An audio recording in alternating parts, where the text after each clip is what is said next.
Senator Rothfuss, Here. Senator Kinski, Here. Senator Hicks, Present.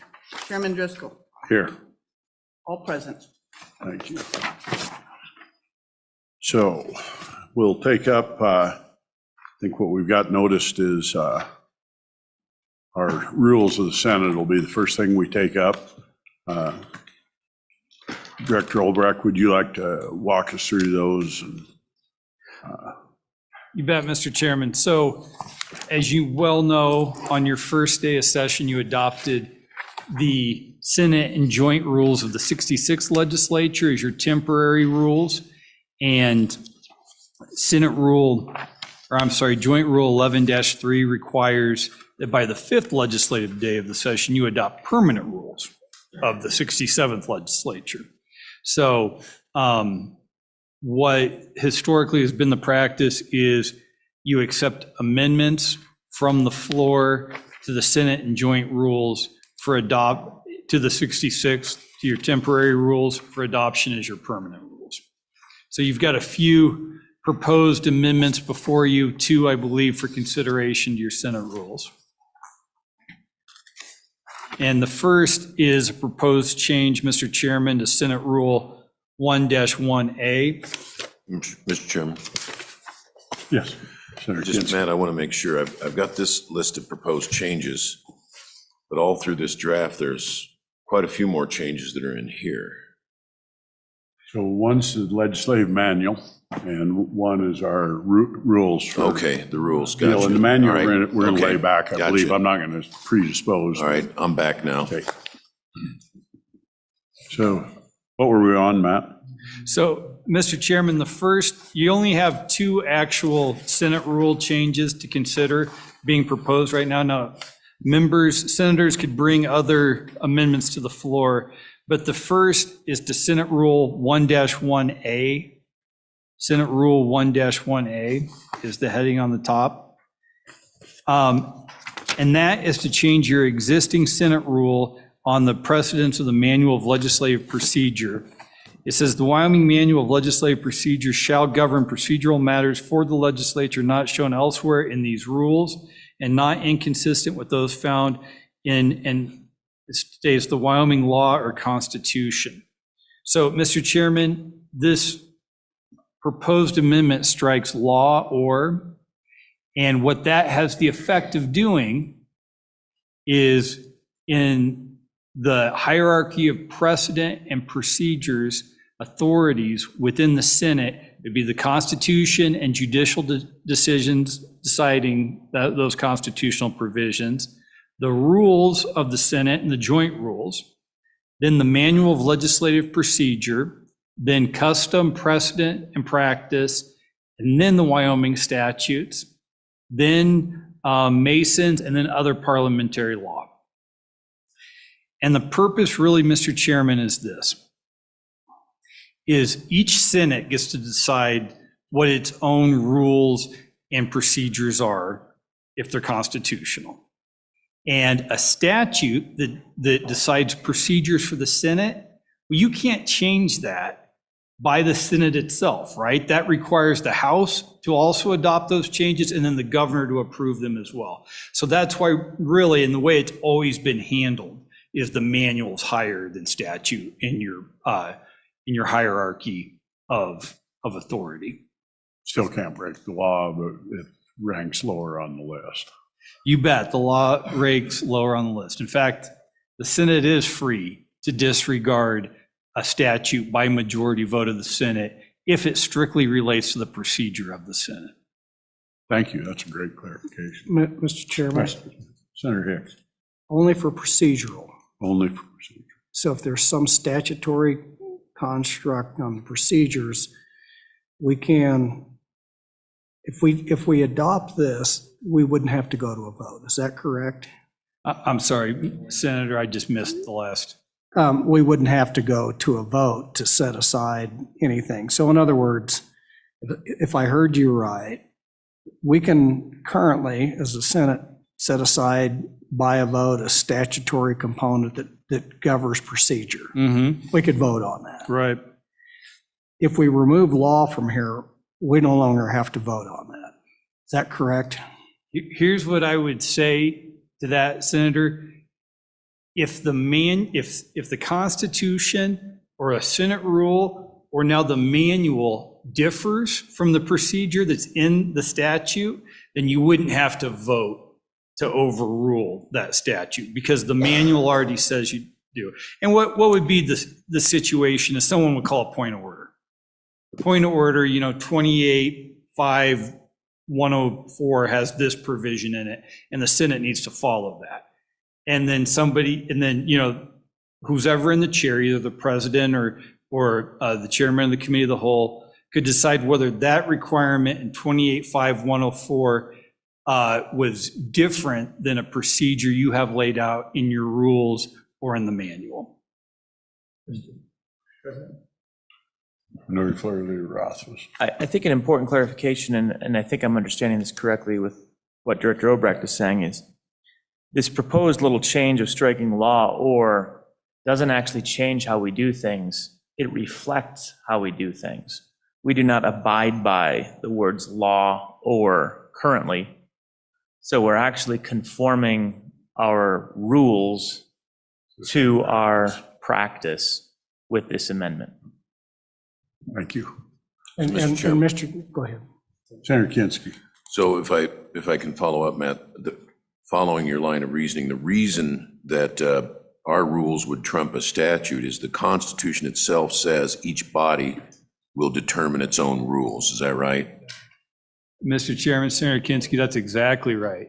And the Wyoming Supreme Court has followed up on that to say that one legislature can't bind a future legislature. And essentially, if you put something in statute, it may have the effect of binding a future legislature. And Mr. Chairman, if I may. Continue. So we do have a statute with regard to interim committees and topics and studies. We could have a set of rules in the Senate that's contrary to that statute because it's largely procedural. Mr. Chairman, Senator, you could accept that a joint interim committee isn't a creature of the Senate. A joint interim committee is a creature of statute. The Senate by itself doesn't exist except when it is in session. And either do standing committees of the Senate. So I think that would be the rub on that consideration. Sign die means sign die. I'm still not buying it, but good shot. Okay, further discussion. I think we'll just go ahead and dispose of these one at a time. Does that work, Matt? Great, Mr. Chairman. Do we have a motion on Senate Rule 1-1A? I'll move it. Second. Moved and seconded. All in favor, say aye. Aye. Okay. It's approved as run through. Next one, Matt. Oh, yeah, I was just taking comment. Oh, comments? I don't think there is any. Yeah, okay. Next, Matt. Okay, Mr. Chairman, the next is the proposed addition of Senate Rule 15-7. And Mr. Chairman, what this is a codification of a policy promulgated by your predecessor, President Dockstader, prohibiting video recording on the floor of the Senate or in any committee room of the Senate without prior approval of the President of the Senate, Chairman of the Committee of the Whole, when in Committee of the Whole, or the Chairman of any Senate committee. I know. Oh, it's further down in the packet. Way down here. Okay. Not going in order. So this is a pretty simple one. Either we adopt the rule from last year or we'll reject it.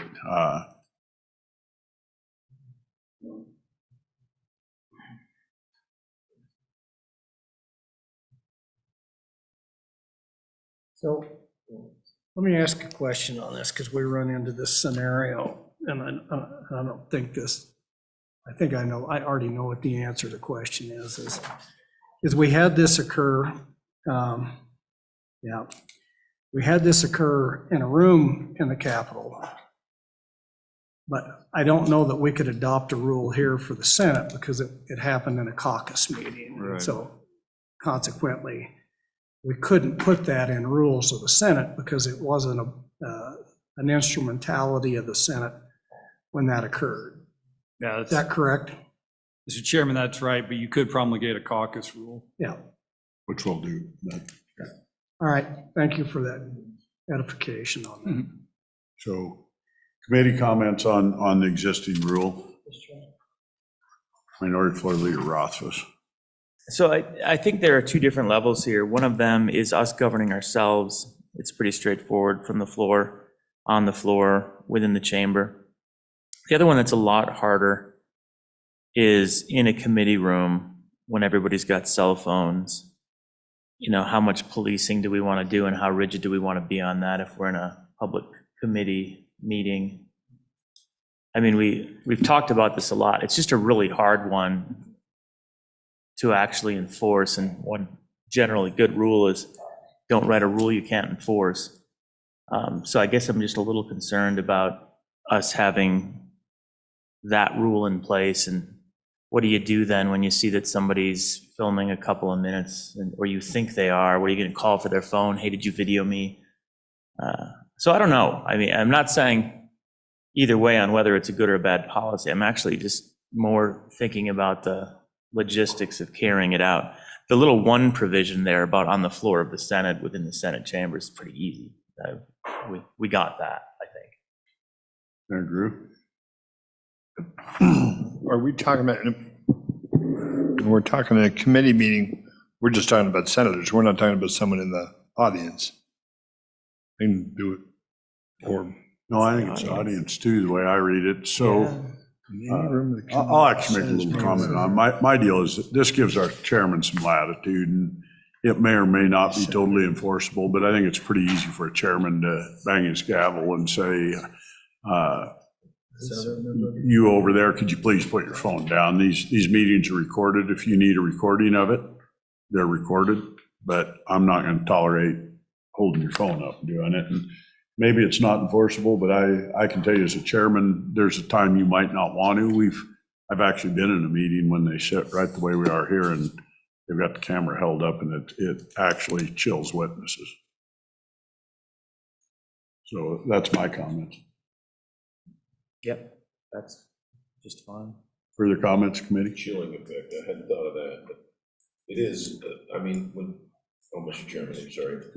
Senator Kinski. I don't know. Vice all- President.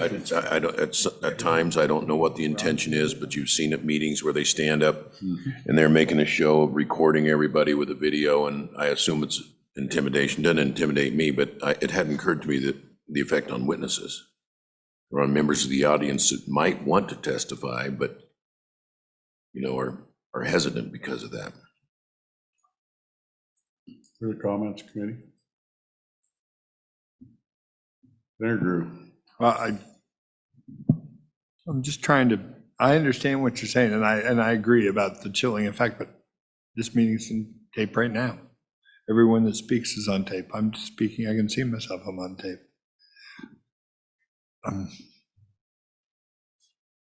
Yes. Hi, Mom. Zanny, he's doing it again. No, I got it. Okay, thank you. I think Comments from the public? Mr. Yeah. Oh, go ahead. Mr. Chairman, I'm sympathetic to Senator Rothfuss. I've always been recalcitrant to adopt laws that are unenforceable. He is recalcitrant. He is recalcitrant. That's not what he meant. Well, I'm finding out every day I'm a lot of things I didn't know I was. You're a level above me. Let's put it in English, folks. I'm reticent. Reticent, there we go. That'll work. But there is other utilities for doing those. And the utility is part of it, the reason we do this is deterrent. And the other part of it is when it becomes flagrant and abusive. And if you have no mechanism to address flagrant and abusive, then you encourage the behavior. And so I'm inclined for those reasons to support the existing rule as we have it. Thank you, Mr. President. Further comment, committee? Thank you. Senator Rothfuss. Just one more, and the title of the rule is video recording prohibited, and I was trying to think of an alternative to the word prohibited, because it's not, it's regulated or something along those lines, because you can ask. Let's strike the word prohibited. It could just be video recording. Boom. All right, well, that was too easy. Yeah, okay, I'll make that in a bit. Yep. Further comments, committee? Mr. Chairman. Senator Kinski, and then It's inapplicable to audio recording, I guess, by its terms. Somebody standing up in the middle of a meeting holding a mic in front of witnesses is, okay, go ahead, Senator Hicks. No, yeah, I just, Mr. Chairman, I think we should amend that to exactly what the Vice President's saying, as I jotted that down. It should be video and audio, because quite frankly, when somebody's holding their phone up, you don't know whether they're videoing or they're recording you. And so I think, again, that becomes a technicality that it's just to cover all those. And here's the interesting, we all know that's already done. So what's the purpose if it's not for intimidation. potentially? Maybe just because of people don't know that it's going to be all live streamed on YouTube and recorded. But I don't know whether he's filming me or whether he's recording me. So consequently, I think we just need to cover that. Both, Vice President, do you have anything that you wanted to add? Further comments? I believe we have one member of the public at least. Come on up, Richard. Mr. Garrett. Thank you, Mr. Chairman, members of the committee. My name is Richard Garrett, and I just want to share with you my personal experience, which is even going on right now. And I would not presume to express an opinion about your rules. I'm only going to share with you my personal experience. I was at a particular commission meeting a few years ago, and there was that person with that phone and doing what you're wrestling with right now, trying to intimidate commenters to that particular commission meeting. And to me, it felt intimidating. And I felt that I needed to temper my remarks because I was afraid of how they were going to use those remarks, perhaps against me or perhaps against the commission. I really had no idea. But you know, sitting on this side, it doesn't feel very comfortable, honestly, when that happens. So I thought I would share that with you. So, Thank you for the comments. Any questions for Mr. Garrett? thank you. Thank you. Thank you. Do we have any other further public comment? Public comments closed.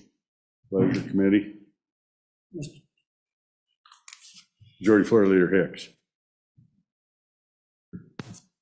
Mr. Chairman, I would like to move to amend Senate Rule 15-7 to state video and audio recordings. Strike prohibited or leave it? Strike prohibited. Do we need to move the rule first? Oh, yeah, let's do that. Yeah. I move the rule. Second. Okay, now that amendment. So moved. Do you want the audio inserted in the proper places in the text below? As as well? appropriate. Yeah. Correct. That's Conforming. Conforming. Okay, any comments on the amendment? That's good.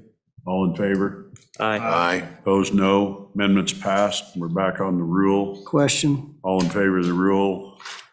Aye. Aye. Opposed, nay. Rules passed. Mr. President, just a quick note on this. Now, this rule only governs Senate standing committees during session and the Senate chamber. So this does not now apply to our joint interim committees. We would have to do that through management council, policy change. We have something in there, but I actually can't remember what Has it to be is. done as a joint rule if we're going to do that. Well, it wouldn't even need to be a joint rule, but yeah, we could do it as a joint rule, or we could do it through our policy instead of through the rules. Then we could do it outside of session. So, Mr. Chairman, I think the appropriate place would be to do that is if we do, would be back through our manual of the legislative procedures and adopt that there? Is that what you're suggesting, Minority Floor Leader? Mr. Chairman, we don't even have to do it through that for the interim, because again, that's governing the legislative session. During the interim, we have management council policies that we change on an as-needed basis, and so we could establish a policy for governing our committee meetings. We could also do it as sample rules for the committee if we wanted to do it that way, which is again part of our, now that's in our joint rules, so we'd have to pass that as a joint rule. But I think there's a number of different ways we could accomplish that. I just think we need to make sure that we put a little, pin in it. If we want this policy, then we need to work it into joint interim too. Thank you. We're all passed. On to the next. Mr. Chairman, those are the two proposed Senate rule changes I had for today. And so you might ask if there's anyone else that would want to discuss Chairman? the Senate rule. Matt, I thought we also had Senate Rule 1-2 and 13-1A. We update Masons.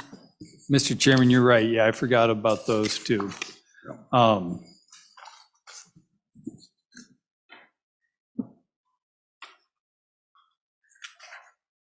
Mr. President, I would move for adoption of the proposed Senate Rule 1-2 and 13-1A as amended to read Rule 1-2 Parliamentary Practices, strike 2010, and insert 2020. On Senate Rule 13-1 in general, under subsection A would be to strike the language on the desk of and insert the new language, distribute to all members of the Senate. Second. Second. Second. Thank you. Mr. President? Discussion. Yeah, I definitely support this. I would say that we didn't offer the opportunity for like public comment or anything, and there won't be, but just wanted to make We sure. haven't voted yet. We just moved the bill. Yep. Thank you. So now we can ask for public comment. Committee's done comment. Thank you. Any public comment? No public comment? Right. Question on the bill or the rule? All in favor? Aye. Opposed? No. Rules passed. Now we're through all of that. We can either go to the manual. We also apparently have a yin amendment here that's going to come this afternoon, correct? And I think it's appropriate we talk about it first, and then we'll go to the manual. You want to walk us through it, Matt, or we can just sit and read it? It's Have a copy of it, but We don't have it now. we do. It's all read in our handbook.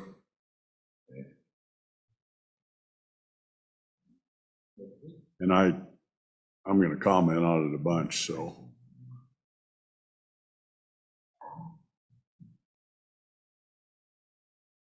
As we walk through it, I don't know, Matt doesn't have it in front of him, but what it really does, I'll just read it real quick.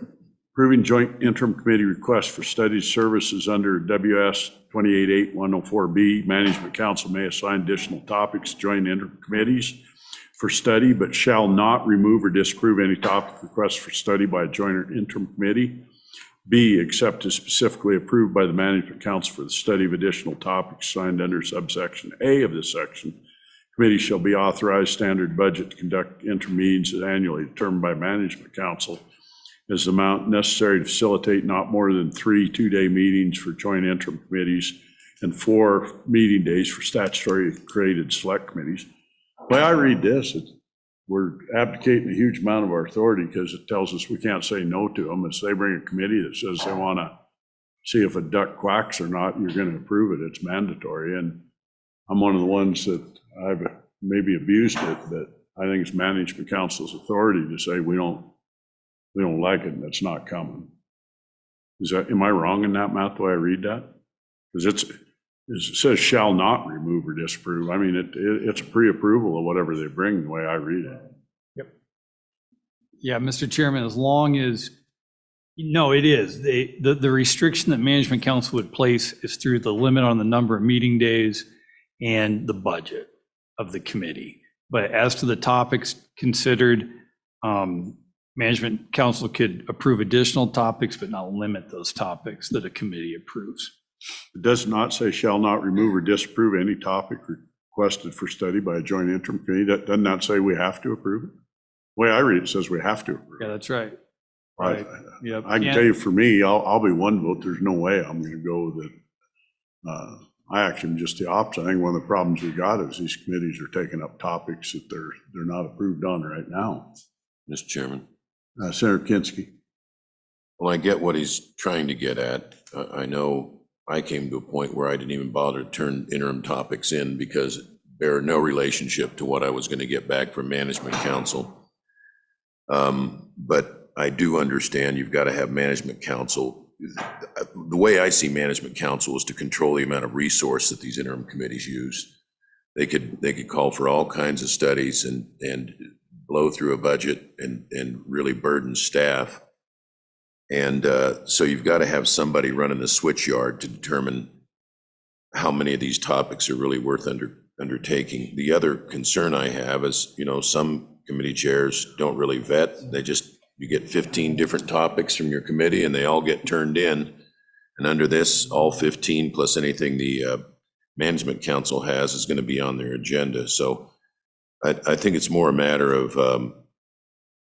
just a little bit more deference on the part of management council to committee chairs as to what they'd like to study. And maybe they do. Maybe the committee chairs take up a list and get convinced to do something completely different. So, but I'm less concerned about ceding authority and more just about having a process that's just unmanageable and out of control in terms of cost. Senator Rothfuss. So it's my understanding we're meeting on joint rules at 4 o'clock. 4 o'clock, okay, and This is just kind of a Right, pre-thought of where we're right. at, so you're not caught off guard. well, a couple of thoughts, and I don't know that I'm excited about the limitations in B. The one thing is statutorily, management council, that language is similar to what's in statute about assigning additional topics as needed, and we kind of have interpreted that over the years more and more towards management council shall control what all committees do. So there is a little bit of that, I think, that's gone on. And as far as the concern that Senator Kinski noted about it running away, that is the purpose of the B provision, which is that you don't get more than 3 two-day meetings without permission and dispensation by the management council to study additional topics.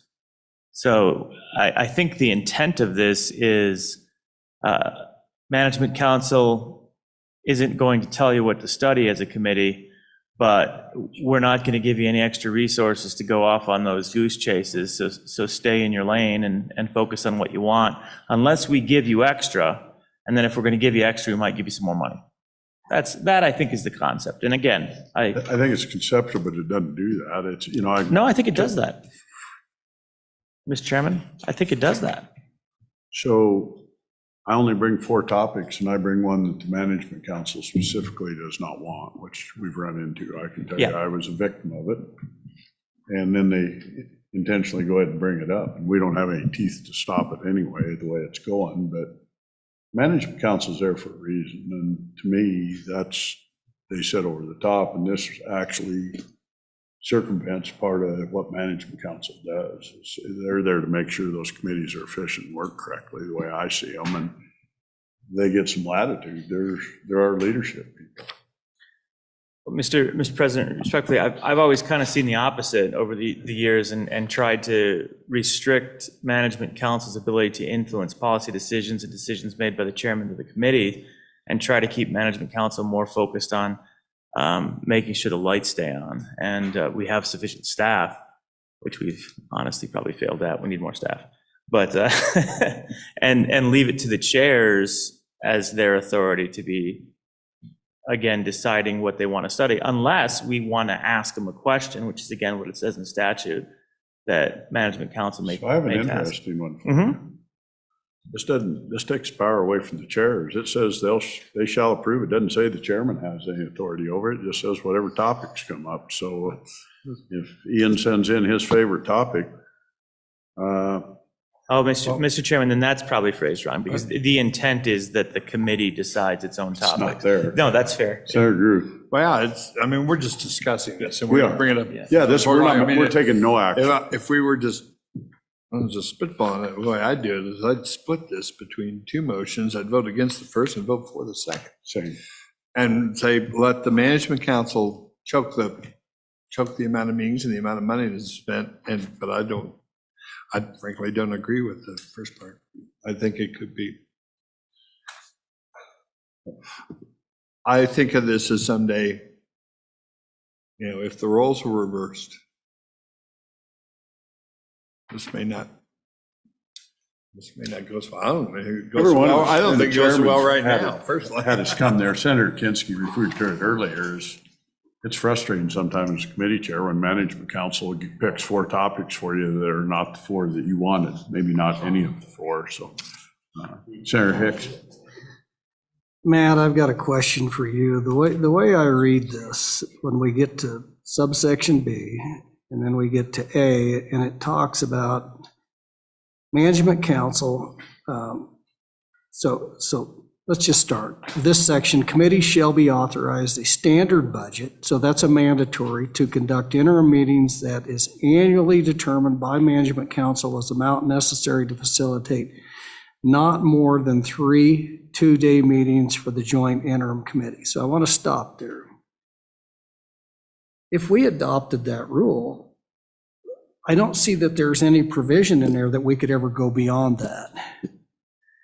And it's been my experience over the years, sometimes, particularly in management council assigned topics for the committees, it takes more than just because they've already got. I've routinely been seeing that the committee has come back and asked management council for an additional day. And the way I read that, it does not give them that discretion. Am I reading that wrong? No, Mr. Chairman, and I think actually that's one of the crux of Representative Yin's argument here is you can have committee, you can have whatever topics you want, but you can't ask us for more time to study them. And I understand that. They're not, but my question is if, so it sets it at basically 6 days. Mm-hmm. And the way I would read this, if we adopt this as a rule, management council doesn't have the latitude to come back and give you a 7th day to continue a study. Am I misinterpreting that? No, you're not. That's exactly right. Unless unless the committee came forward with 4 topics and management council approved a 5th. No, everybody's hemmed in by that, the committee and council. That's one of the problems I see with this, Mr. President. Mr. President, that's more of my concern. I'm actually more concerned with B because of that limitation. I think we, over the years, have approved an awful lot of extra days that I think were important extra days. So and you could amend that language very easily to say, we'll give you a standard Without- budget of 3 and 2, and that you need to come back and ask for extra days. But that's kind of what we do right now. So, yeah, agreed. Further comments? I just wanted everybody to be up on it before we showed up, so we didn't have to have this sitting in a joint committee. Mr. Chairman? Senator Rothman. I guess the one concern I have, and the conversation we have about A is a really good one. I can see both sides of it. If what we're trying to do is stop a committee from going completely outside of their lane, which is oftentimes the purpose of why we review it, and we say, hey, you're the revenue committee, and all of a sudden you've got a sage grouse topic. Right? That's a good use of the discretion that we have. But if it's you're a revenue topic and I don't like the bill you're looking at, I guess that's when I get concerned that what we're doing is trying to legislate through the management council. And that's what I've always been uncomfortable with. We get our votes on the floor. If it's a revenue topic and revenue wants to talk about it, that seems reasonable. If it's an ag topic and revenue wants to talk about it, that seems less reasonable.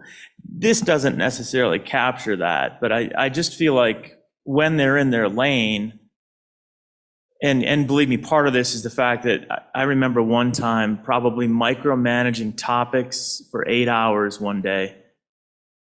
And it was the stupidest endeavor I think I've been involved with in the legislature. And I just wanted to escape. So maybe that's it. We haven't done it very much in the last few years. We've effectively done consent and then amend, and that's worked all right. So maybe I'm just oversensitive. I don't know. Mr. Chairman. Often do things, I read it just the opposite, is chairman who bring the assignments to us. When you do this, chairman doesn't like what your topic is, it doesn't get presented, and now you really gave the chairman complete latitude. Because as we do it now, we've got a big, long list, and management council talks through it, the people that bring the topics come and talk to us. But under this, the chairman says, well, we're doing sage grouse and butterflies and fish, and we're not going to talk about hunting. And so I think there's some unintended consequences. So, Senator Hicks? Mr. Chairman, back in my more junior years, having some real problems with the extra legislative activities of management council, like appointing task force because a bill had failed and using their quasi authority to shove something through and then create a whole task force and a committee over a period of years to do that. But on the other side of that, I'm very cognizant of the fact, in fact, I believe myself and Senator Kinsey sponsored a bill, and I believe Representative Larson at the time, to try to rein in some of that from management council. And just as a suggestion, because I think of what we tried to do was thread that needle. And my recollection is it said that management council could not remove the top two priority studies of the committee. So it give the committee the ability to say, this is important to the committee, management council, and you can't pull that away. But it was trying to thread this, having too much dictatorial powers over committee chairs and committees and allowing a little bit of an autonomy. I don't know that it was the right thing, but it tried to address both sides of the issue. At some point in time, you can do what you guys want, but we reserve the right on these other things to assign them or remove them. Mr. Chairman, Senator Kinsey? we're gaveling back in about 20 minutes. We haven't started on the manual, but I'd like to circle back to our rules, if I may. Yes. I wanted to make sure, in the last session, we, the Senate, put in a rule that in appropriations, it takes a majority of both bodies to amend the spending. And there's a difference between the House and the Senate on that. I just want to make sure that difference is maintained in the rules that we're looking to adopt, that hasn't dropped Director out Olbrecht. somehow. So, Mr. Chairman, that's, I believe, not only encompassed or encapsulated within the joint rules, but also within the Senate rule on Senate Rule 2-7C that states if the joint rules of the House and Senate do not conform to the voting requirements of Senate Rule 17-1, the presiding officer may appoint a like number of members to any standing committee as appointed to the committee's counterpart in the House of Representatives. And Senate Rule 17-1 is the voting in joint interim committees. It's a stated policy of the Senate that regardless of any joint rule of the House and Senate, that a majority vote of the appointed Senate members serving on a joint interim committee shall be required to sponsor legislation. Majority vote of the Senate members serving on the Joint Appropriations Committee or another joint interim committee considering the General Appropriations Bill or Capcom bill is required to approve amendments to those draft bills. B, except as specifically provided in the joint rules of the House and Senate, any bill which was approved by a joint interim committee through a vote which did not conform to the stated policy contained in subsection A of this rule shall be assigned by the presiding officer to the Senate Rules Committee. So that one stands, correct, Matt? Yeah, Mr. Chairman, that's in the temporary Senate rules you adopted. But they carry through after we vote again? You bet, unless somebody moves to take it out, Mr. Okay. Chairman. Very good, thank you. Thank you, Matt. Further, anyone? So that disposes that. The manual, I think we're probably about, oh. Yeah. Come forward, please. Identify.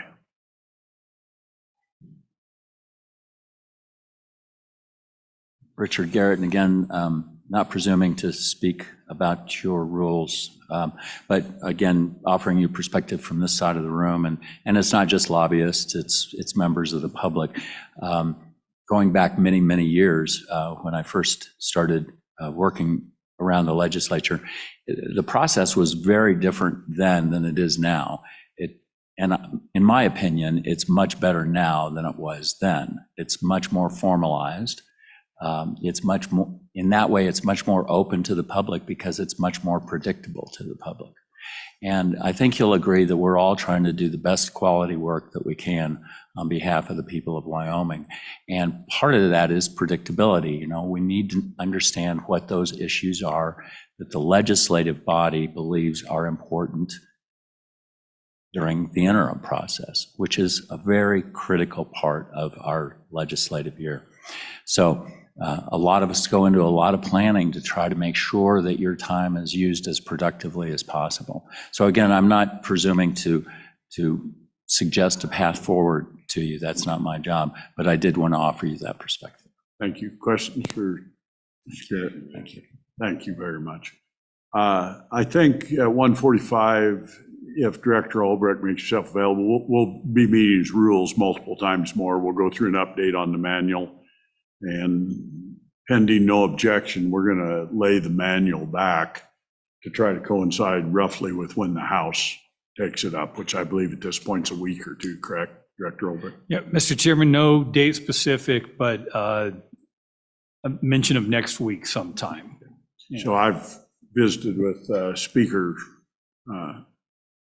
Summers about this, and I think we'll try to coincide so that one of us isn't wagging out in front of the other one. So with that, pending any other comment, will be a Question for Matt.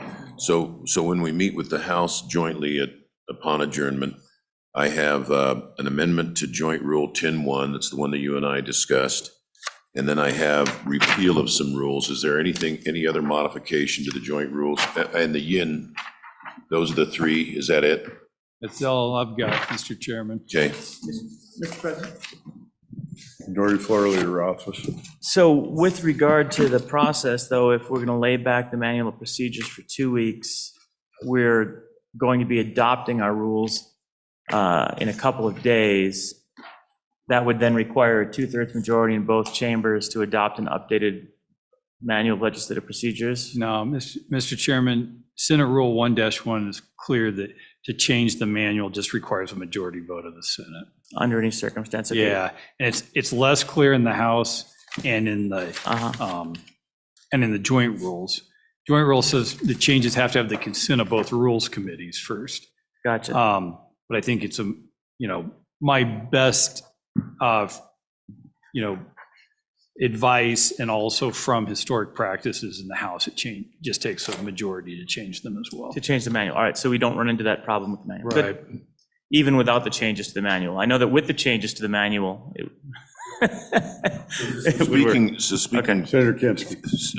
thank you, Mr. Chairman. Speaking theoretically, why does it take 2/3 to suspend the rules and only majority to change the manual? That's the point of the manual versus, Mr. President. That's why some things are in the manuals as opposed to the rules. The manuals are a less formal set of rules that are how we typically do things. And how we typically do things is not rule level. It's, well, start with that. But if a majority of the chamber wants to do things differently, a majority of the chamber gets to do things differently. That's kind of the concept. Okay. Well, the one I found in the manual that I thought was interesting is the majority floor leader determines the order of the bills, and that's not in the rules. And that seems to me a pretty important piece. I'm curious why it's not in the rules. You can write it up as a rule. It just hasn't been adopted as a rule. It is a procedure. So, Tell someone challenges, it'll go to a rule as soon as somebody challenges. yeah, it could, but that's true. But you could put it in a rule right now if you wanted to. Well, No one ever challenged me on it. we'll find out from the majority floor leader what he wants. Senator Rothfuss tried at one point in time. I told him no. What did I do? whether I had to post the bills the day before or not. Oh. So with that, we're adjourned.